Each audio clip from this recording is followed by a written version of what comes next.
এত মানুষ কান্দে, এত মানুষের বিবেক জাগ্রত হয়, স্বরাষ্ট্রমন্ত্রীর বিবেক জাগ্রত হয় নাই। স্বরাষ্ট্রমন্ত্রী আপনার সন্তান, আপনার পরিবারের এরকম চেহারার বাচ্চাদের চেহারা কি আপনার মনে পড়ে না?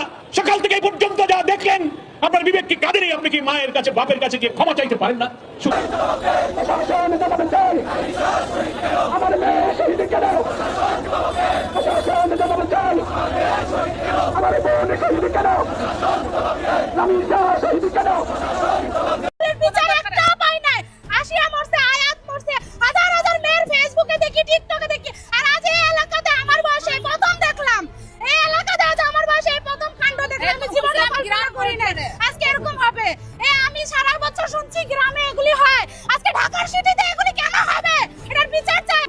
আমি এই বাচ্চাদের ছাড়া আমি থাকবো কেমনে? আমি কেমনে আমার এই কলজার টুকরা ছাড়া আমি থাকবো? আমার পক্ষে সম্ভব না। দিনে ও 50 থেকে 100 টাকা কল দেয় আমারে। বাবা তুমি কখন আসবা? বাবা তুমি কখন আসবা? বাবা তুমি কখন আসবা? 8টা বছর আমি আমার বুকের এই ঘরে ঘুম পাড়াইছি। বাবা তুমি আমাকে নিয়ে যাবা? আমি আল্লাহ, বাবা তুমি আল্লাহর কাছে যাও, আমার তো নেওয়ার দিয়ে যাওয়ার। লামিসা তো একটা সাধারণ নাগরিক, তার কোথায় সে বিচার পাবে? উসমান আদিবের বিচার হয় নাই, জিয়াউর রহমানের বিচার হয় নাই, খালেদা জিয়াকে এত বছর বন্দী করে রাখছে, ওইটার বিচার হয় নাই। স্বরাষ্ট্রমন্ত্রী পদত্যাগ করা উচিত। যথোপযুক্ত দৃষ্টান্তমূলক শাস্তি অন্যরা পাইতো, আজকে লামিসার এ পর্যন্ত আমাদের কেস আসতো না। আমাদের দেশের মানুষ বিচার পায় না, শিশুরা ধর্ষিত হচ্ছে, বর্ডার দিয়ে অস্ত্র ঢুকছে থানাতে, আমার জনগণ বিচার পায় না, মামলা দিতে গেলে মামলা রাখে না।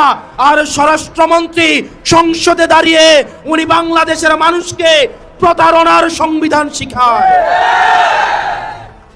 আপনাদের কি অধঃপতন হলে মানুষ আর বিচারও চায় না, কারণ সে জানে বিচার চেয়ে লাভ নাই, কারণ সে বিচার পাবে না।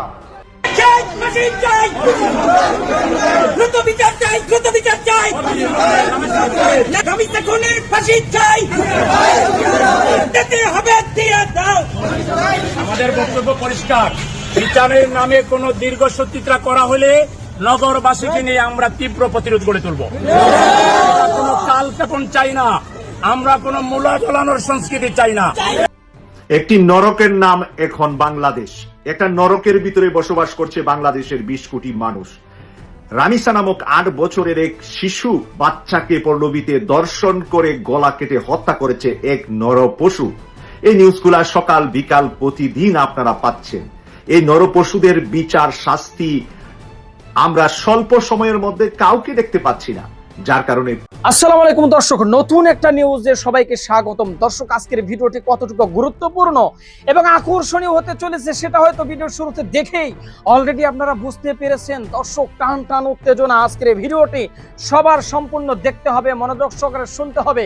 তাহলে আমি মনে করি আপনারা রাজনৈতিক অঙ্গন নিয়ে এবং দেশ বিদেশের, আমাদের দেশ পাশের দেশের অনেক কিছুই আজকের এই ভিডিওর মাধ্যমে জানতে পারবেন। কথা আবার আমরা সরাসরি মূল নিউজে চলে যাব। তার আগে বলবো, যারা এখন পর্যন্ত আমাদের এই চ্যানেলটি সাবস্ক্রাইব করেন নাই, প্রতিনিয়ত এই ধরনের আপডেট গরম গরম খবর পেতে আমাদের এই চ্যানেলটি সাবস্ক্রাইব করে আমাদের সাথে থাকবেন। আর যারা সাবস্ক্রাইব করেছেন তাদের ধন্যবাদ। চলুন একটা লাইক দিয়ে মূল নিউজে চলে যাই। আমার পক্ষে সম্ভব না। দিনে ও 50 থেকে 100 টাকা কল দেয় আমারে। বাবা তুমি কখন আসবা? বাবা তুমি কখন আসবা? বাবা তুমি কখন আসবা? 8টা বছর আমি আমার বুকের এই ঘরে ঘুম পাড়াইছি। বাবা তুমি আমাকে নিয়ে যাবা? আমি আল্লাহ, বাবা তুমি আল্লাহর কাছে যাও, আমার তো নেওয়ার দিয়ে যাওয়ার ক্ষমতা নাই। আমার মেয়ে আল্লাহর কাছে চলে গেছে, আমার মেয়ে আল্লাহর কাছে চলে গেছে। আমার মাসুম এই বাচ্চাটা কি অপরাধ করছে নির্মম ভাবে আমার বাচ্চাটা হত্যা করলো? কি আমার ক্ষতি, কি আমার অন্যায়, কি আমার দোষ, আমি একটু জানতে চাই আপনাদের কাছে। আমি এই কলজাটা ছাড়া আমি থাকবো কেমনি?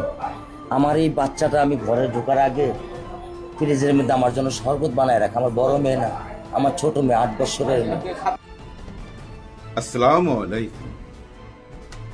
মানুষ হিংস্র, পশু ভদ্র।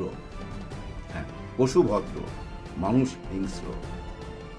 আমার মনে হয় না আজকে কোনো মা তার মেয়ে সন্তানকে বাইরে খেলতে পাঠাইছে বা ছাদে খেলতে পাঠাইছে, সিঁড়ির কাছে যাইতে দিবে না। আজকে ভয় পেয়ে গেছে, ভয়।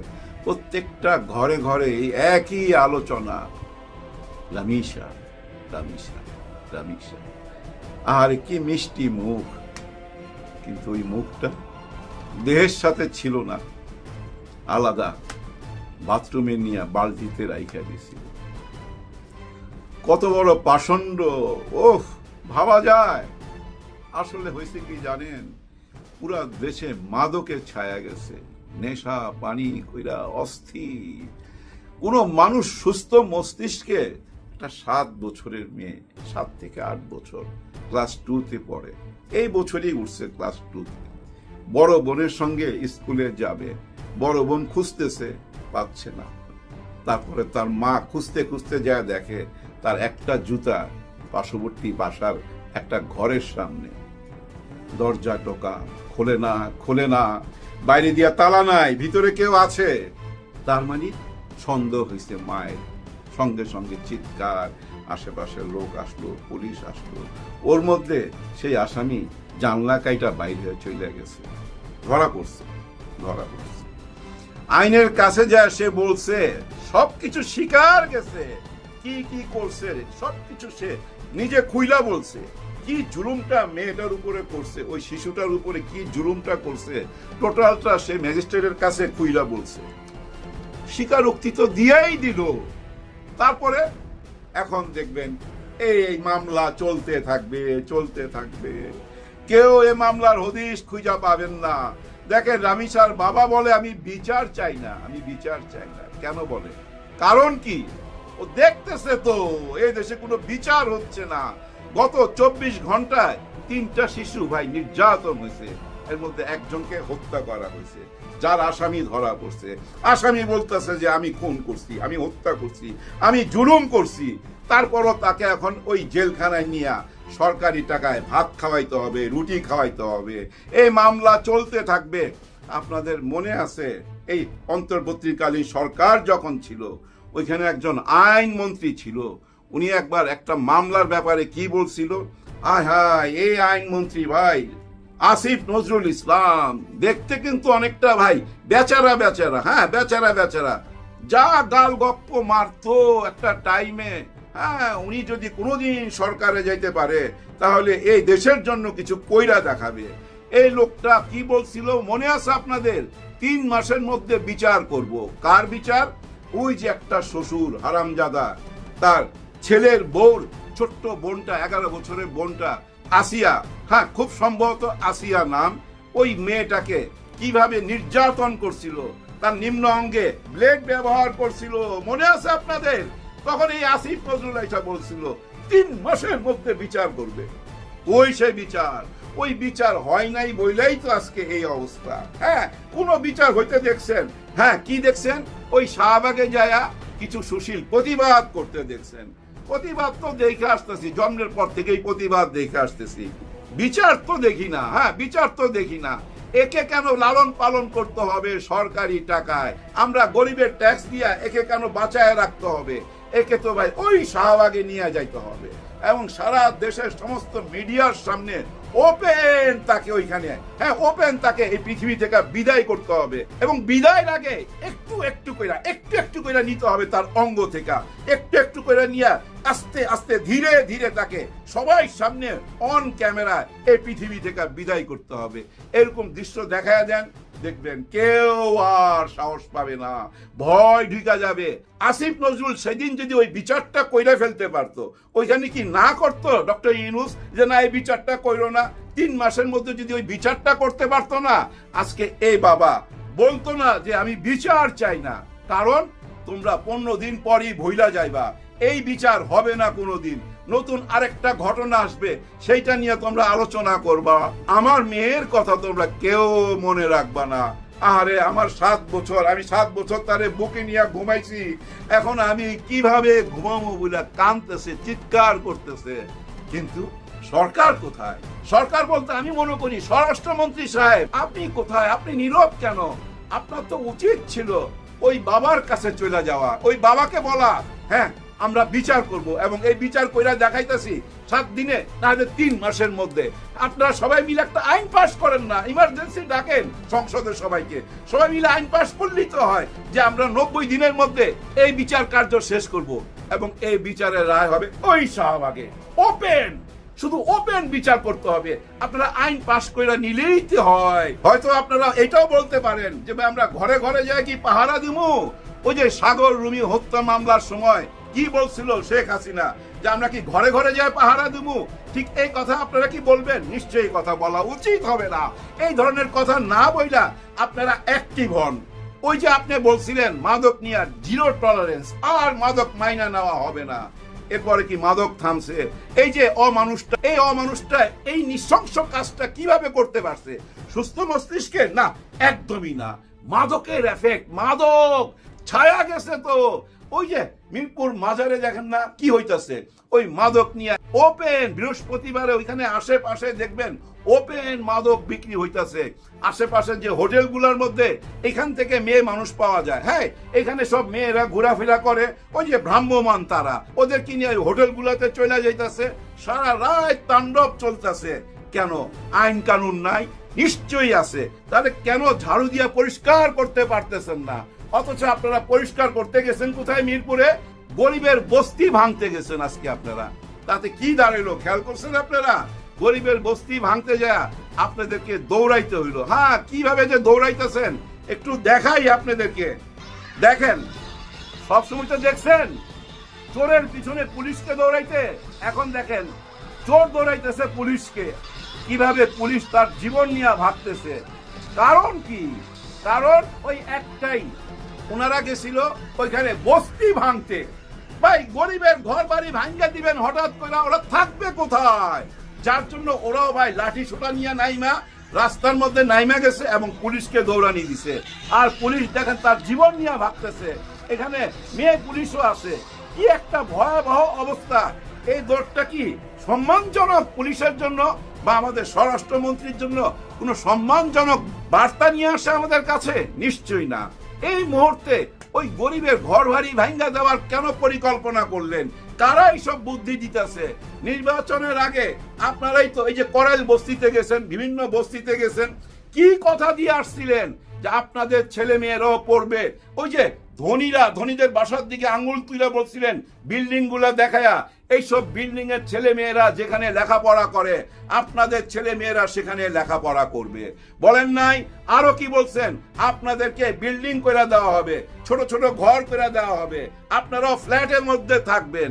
তাহলে ওই ফ্ল্যাটটা আগে করেন, তারপরে তো ওদেরকে বাইর করবেন, ওদের ঘর বাড়ি ভাঙবেন।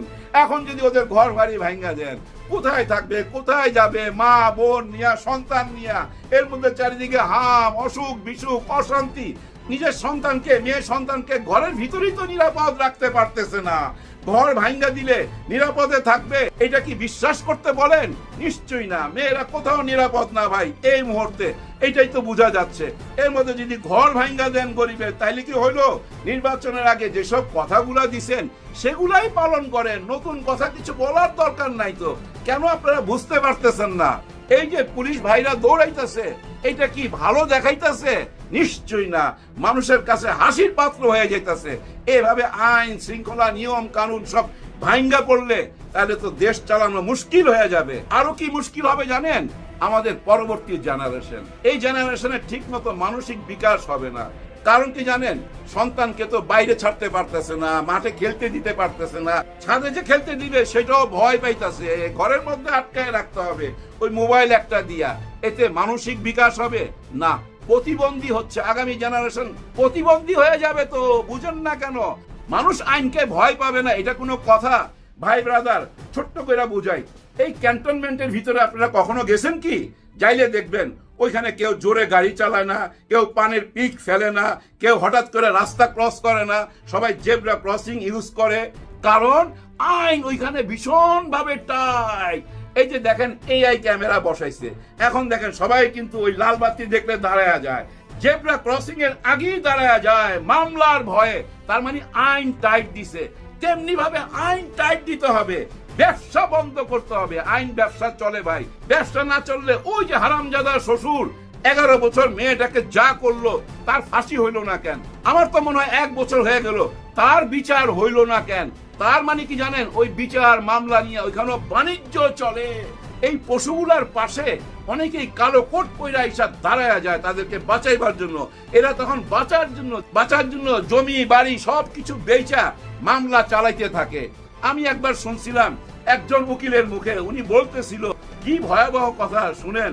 উনি কি বলতেছে, যে মারা গেছে সে তো মইরাই গেছে, আর যে জীবিত আছে তাকে মাইরা ফেলাইতে হবে কেন, তাকে হত্যা করতে হবে কেন, আইন তাকে বাঁচার অধিকার তো দেয়।